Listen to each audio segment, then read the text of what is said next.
Have you ever gone through situations in life that pulled you down and discouraged you?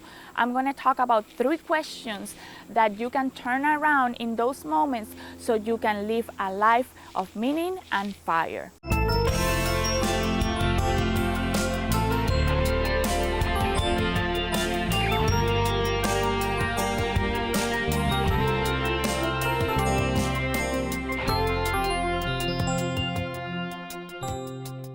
Hi everyone, Barbara Velez here, and I'm very excited to have you once again here in my channel. Remember that my passion is for you to have tools for success in this season and in life, and everything that you put your hand into, that you are equipped and ready to go. So today I want to share some thoughts about a book I read. Let me put it right here so you can see it. It's called On Fire, and it was written by John O'Leary. This week, I had the opportunity to meet him, and I was really touched by the quality of human being that this gentleman is.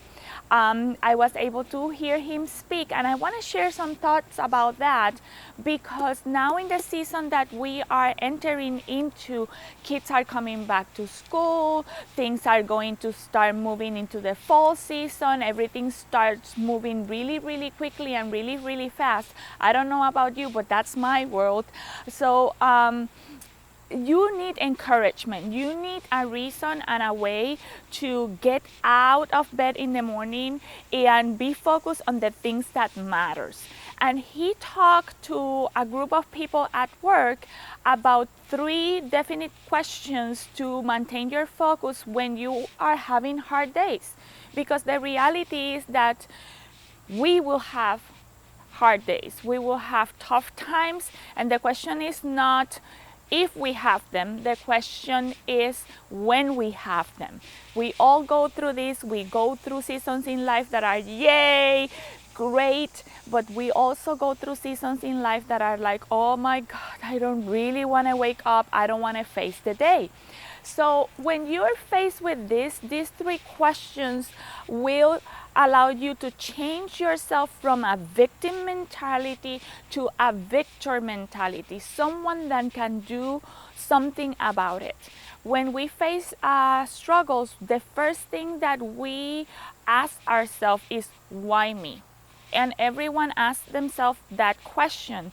You have the power to turn that question around from the negative to the positive.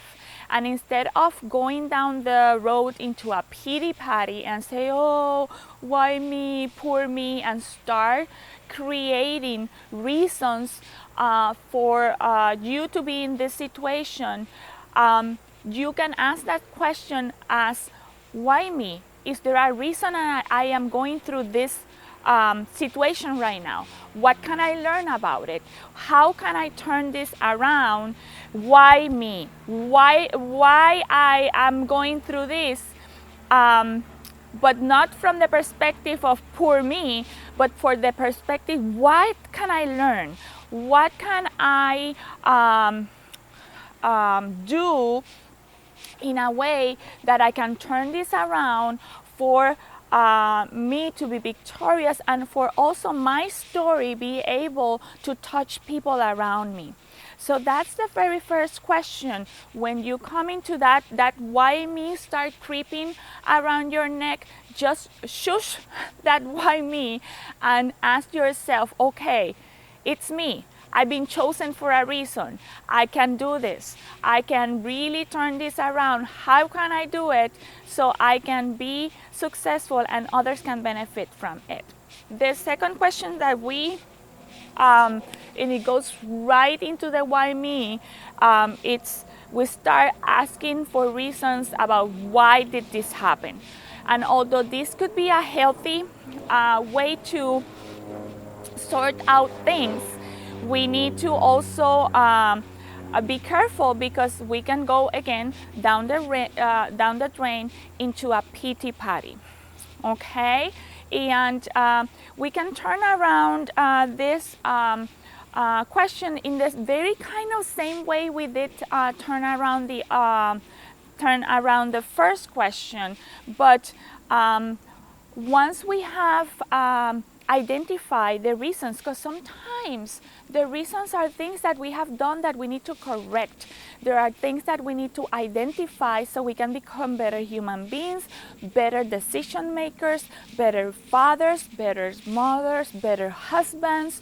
It's better people at work. It's okay to ask, why did this happen? To identify what happened that leads to this consequence. But you can turn it around asking yourself, how can I fix this?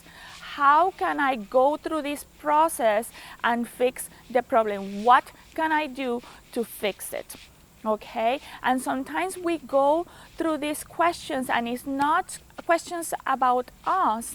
We have to see beyond ourselves and see other people and touch the lives of other people as well. Sometimes a problem and a situation comes through another person, and we normally take the position of taking blame for yourself or for that person, and start with the finger and pointing out things that are not going to give us a solution, rather will separate us. And at that point, it's very important that you really ask the question in a safe way. Okay, how can we fix this? Why did this happen, but how can we fix it? Okay, and the last question, and I hope I'm getting, if John's team is watching right now, I hope that I'm getting this right. Okay, this is my interpretation of those 3 questions that he shared. But he also shared what the third question asks, what else can I do?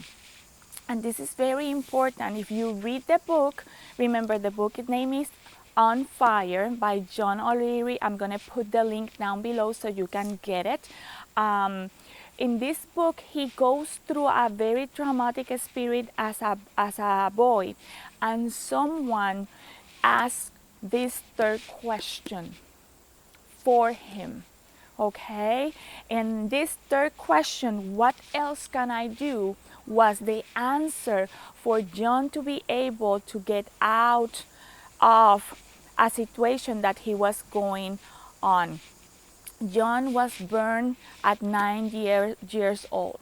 His odds for survival were 0 to none. And people that came to support him during this process asked questions, did things and key things that turned his life around. One of those persons, and I hope that I get this name right, was Buck from the St. Louis Cardinals. And he was at that point a commentator of sports on radio.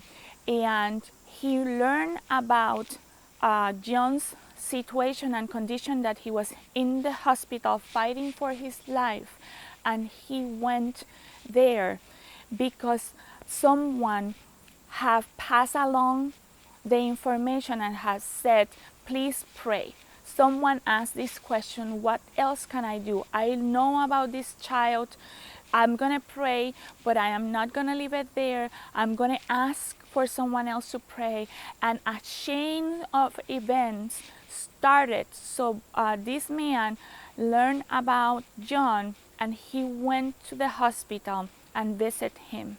And when he did that, he also asked himself the question, what else can I do? Sometimes we go through situations and we stop at, okay, we went through, we fixed it, we dealt with the consequences, and we stop it right there, and we do not ask the most important question for our lives or for the life of the people that are involved in the matter. What else can I do? It's you are a mother or a father.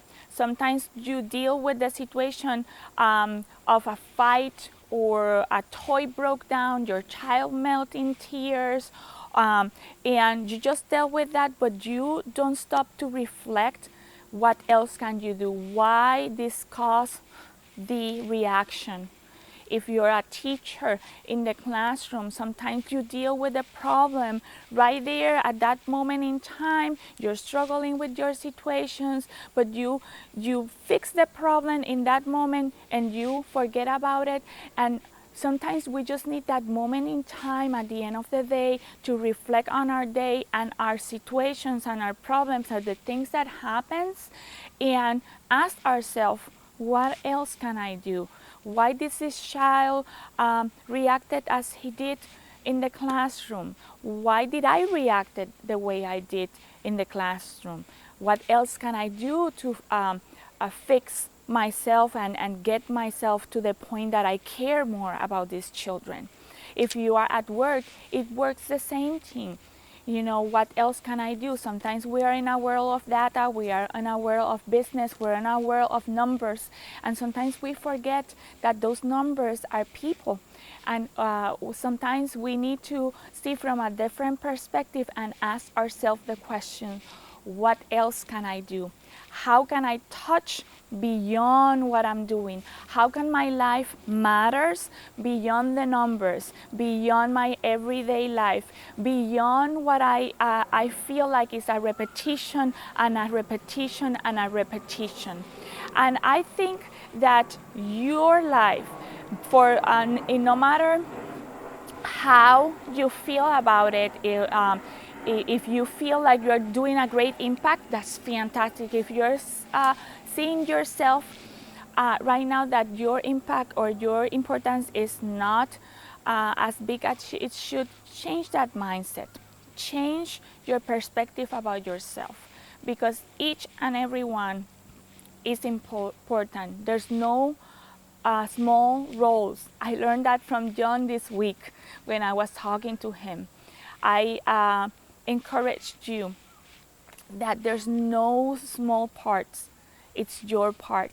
It's your only person that can do that, and you are the only person can do something else, and you can choose to do it, and you can choose to have impact at work. You can choose to have impact in your community. You can choose to have impact with your neighbors. You can choose to have impact with your family, and you can choose to have impact everywhere you go, just because you can choose to love people and choose to touch them and do something else. So I think that's all for today. If you would like to hear more about John's story, this book is called 7 Choices to Ignite a Radically Inspired Life. I'm studying those 7 choices. And if you would like to hear more maybe perhaps a series about this, please comment down below and let me know. I would like to hear your thoughts. And just give yourself an opportunity. It's a great book. Go to www.johnolearyinspires.com. Check out the book. Check out the inspirationals. I'm sure that you're gonna glean something from him and from what the work that he's doing. So I think that this is all for today. But before I go, I want to invite you to, if you haven't done it already, subscribe to my channel so you can receive all the notifications when I upload a new video. It's important that you hit that bell so you get those notifications that a video will premiere or will come up.